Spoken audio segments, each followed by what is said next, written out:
Bienvenue dans cette nouvelle édition de l'Africa Tonight. Au sommaire, un projet de loi pour renforcer les pouvoirs du président de la transition Assimi Goïta au Mali. Le texte adopté le 5 février en Conseil des ministres vise notamment la suppression du poste de vice-président. Le colonel Assimi Goïta se retrouverait ainsi seul aux commandes. Cameroun, UNESCO, une coopération renforcée. Audrey Azoulay, directrice générale de l'UNESCO, en visite de 3 jours au Cameroun, a été reçue par le président Paul Biya. Une visite ponctuée par l'inauguration de l'immeuble siège de l'UNESCO en Afrique centrale, un don de l'État camerounais. Et puis, retour sur le sacre des Lions de la Teranga qui ont remporté la Coupe d'Afrique des Nations 2021 ce dimanche 6 février face à l'Égypte. Une première étoile obtenue dans l'effort au bout d'une séance de tir au but. Mais tout d'abord, dans un communiqué publié ce dimanche 6 février, les autorités maliennes ont appelé l'Union économique et monétaire ouest-africaine à lever les sanctions socio-économiques infligées au Mali, conformément aux règles communautaires. Pour rappel, le 9 janvier, l'UMOA avait annoncé la suspension du Mali de toutes les transactions commerciales, excepté les produits de consommation essentiels. Une décision qui, selon Bamako, constitue une violation flagrante des textes et procédures qui régissent le fonctionnement de l'UMOA. En effet, dans son communiqué, le colonel Abdoulaye Maïga, porte-parole du gouvernement, stipule qu'une décision de cette nature, au-delà de son caractère illégal, ne saurait être opposable à un État membre qu'après sa notification officielle. Le gouvernement de Bamako s'est néanmoins dit ouvert et disponible pour le dialogue et la concertation. Le Mali qui a récemment adopté un nouveau projet de loi. Celui-ci vise à renforcer les pouvoirs du chef de la junte, le colonel Assimi Goïta. Il propose notamment la suppression du poste de vice-président de la transition et l'augmentation du nombre de membres du Conseil national de transition. Les précisions de Samantha Sabiro. Un nouveau projet de loi au Mali pour renforcer les pouvoirs du chef de la junte, le colonel Assimi Goïta. La nouvelle loi qui a été adoptée lors du Conseil des ministres du vendredi 5 février 2022 propose entre autres la suppression du poste de vice-président de la transition et l'augmentation du nombre de membres du Conseil national de transition.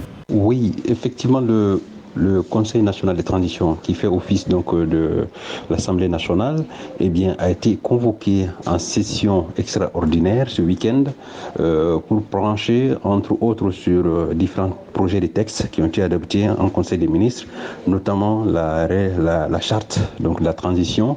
Le nouveau texte précise que la suppression du poste de vice-président de la transition vise à éviter les duplications des missions et permettre aux ministres chargés de la Défense et aux ministres chargés de la sécurité de recouvrer et d'exercer la plénitude de leurs attributions traditionnelles. Le Conseil national de transition aura ainsi pour mission de réviser la charte de la transition et la loi électorale.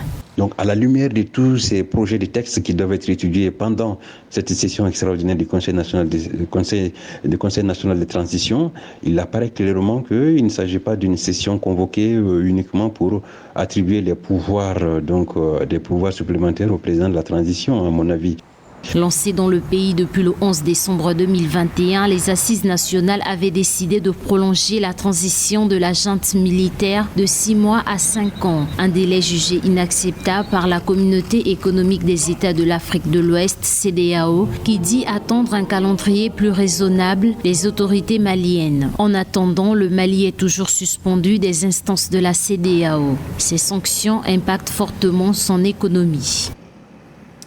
Remaniement en Centrafrique, les rumeurs se sont confirmées.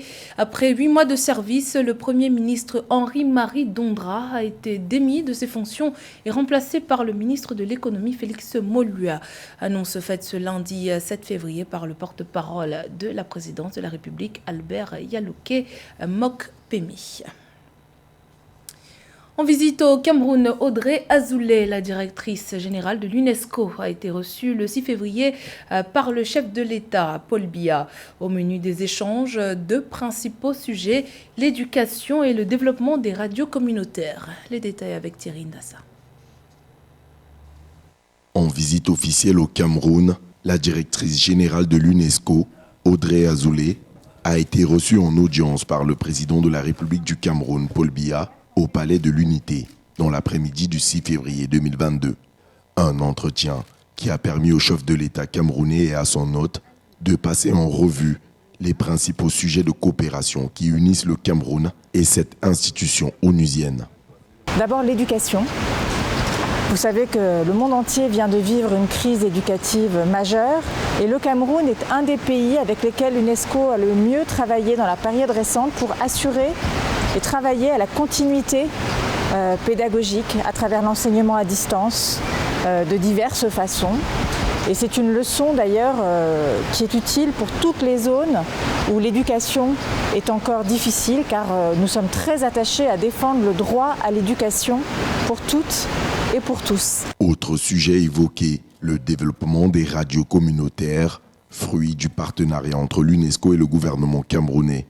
Audrey Azoulay estime que les radios communautaires sont un levier important permettant une communication de proximité entre les diverses couches sociales d'un pays.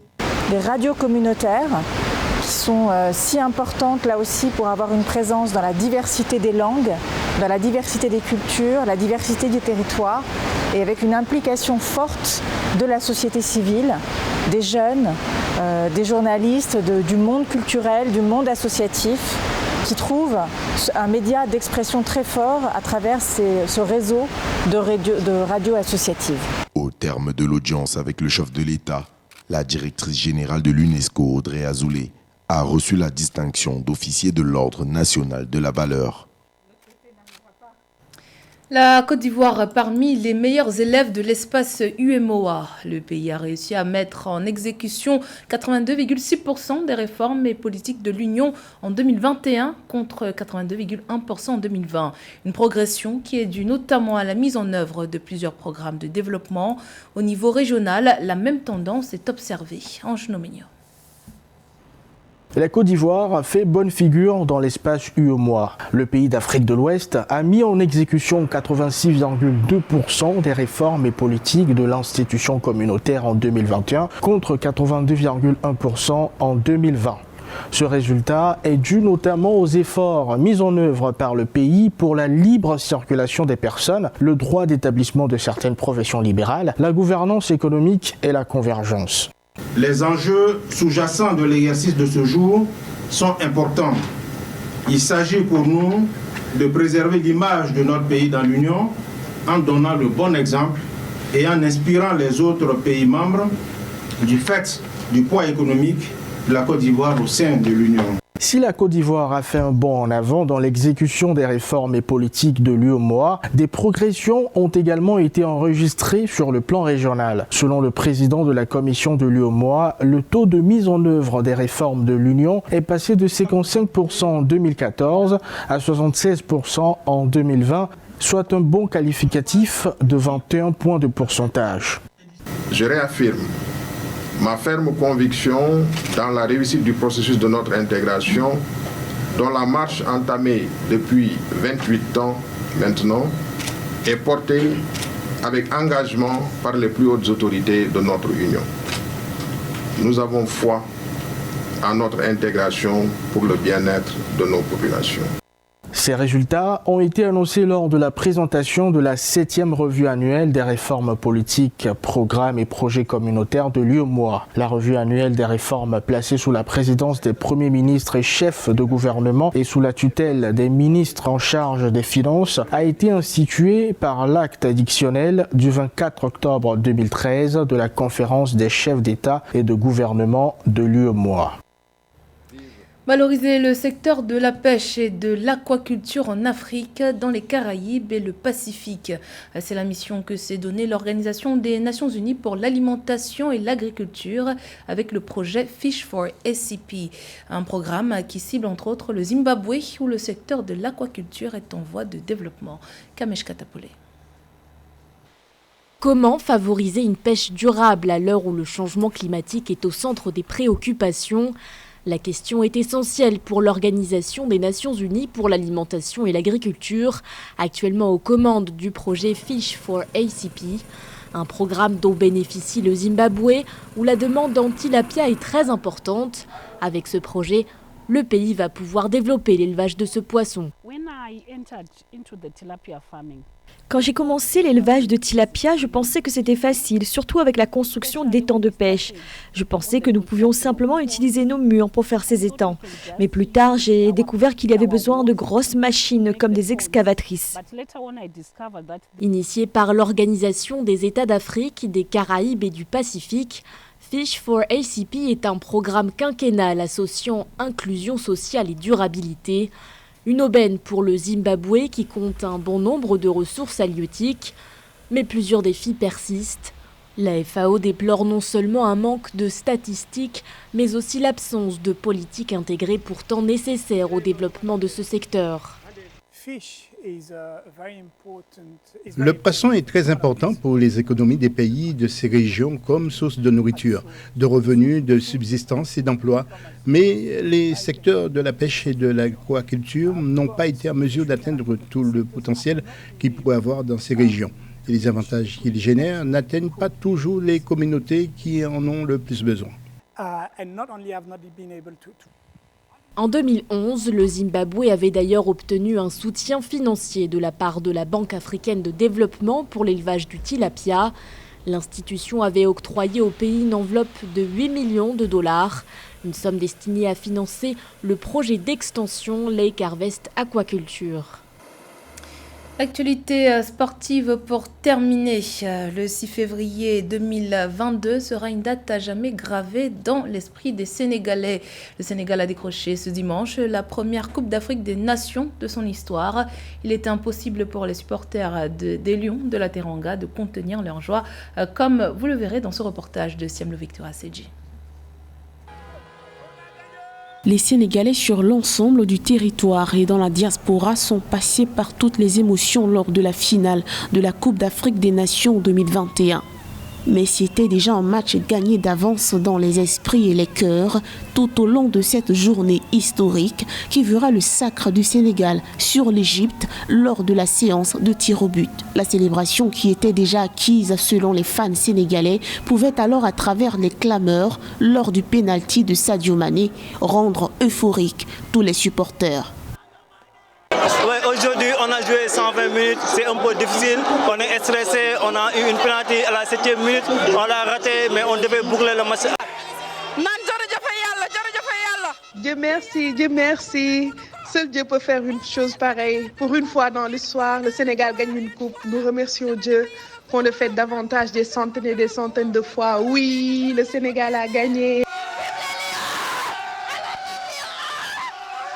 Les supporters sénégalais ont pour une grande majorité choisi de témoigner leur ferveur en suivant cette finale dans des lieux publics. En communion, cette finale au grand suspense entre les pharaons d'Égypte, détenteurs de 7 titres, et le Sénégal, en quête de sa première étoile, est devenue un rêve qui se transforme en réalité.